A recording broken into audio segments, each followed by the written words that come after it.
The next one is standard time refers to an area, example a country. It is the time of a centrally located meridian and is used as a time of a whole area or the country.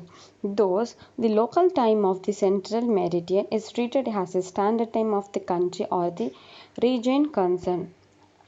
The region concerned is called a time zone. For the purpose of comparison, the time of Greenwich 0 degree longitude is taken as a reference time and it's called a Greenwich Mean Time, that is a GMT.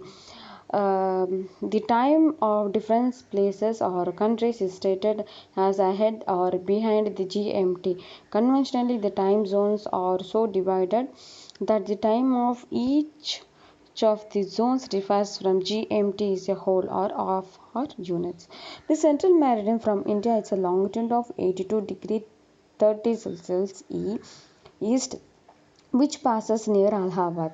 Indian Standard Time (IST) is 5 hours 30 minutes ahead of GMT.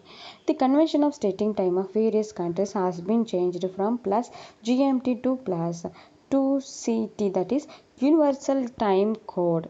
GMT and UCT are exactly the same. Did you clear the picture? And the concept of international dateline helps avoid the confusion of the differences of the one day while traveling across the world. Counting from the prime meridian, the day to the east of its one day ahead, then to its west. A person traveling westwards to the prime meridian upon to 180 degree west will put his watch back 12 hours, and the other person traveling eastwards up to 180 degree we will to put his watch 12 hours forward. Thus the watches to these two persons meeting at the international dateline will have the same time but different dates. Hence, a person crossing international dateline from his west to east gains a date, that is, he puts a date in its watch one day behind. Conversely, a person crossing the international dateline from his east to west loses a day, that is, he will put his watch one day ahead. Next one is the polar and this sidereal time. Mean solar day measures 24 hours.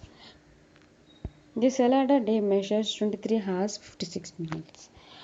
The measures of time, it's based on the concept of the solar day. The time required for the successive passages of the sun over a given meridian is 24 hours. The mean solar day, on the other hand, the time required for a 360-degree rotation of the earth, causing the given star in the sky to return to the same position in relation to the earth, is known as the celestial day, and this period is about 4 minutes less than the mean solar day. These differences between the solar day and the celestial day is caused due to the fact that the position of the earth respect to the sun keeps changing due to the revolution to the earth around the sun. Due to the shift in the position of the earth, in order for a given meridian to pass in front of the sun successively, the earth has to rotate slightly more than 360 degree. Here the given time taken by the earth is one rotation on its axis with respect to the sun solar day. It's longer by 4 minutes than the actual 360-degree rotation of the earth on its axis with respect to the given star in the sky celestial day.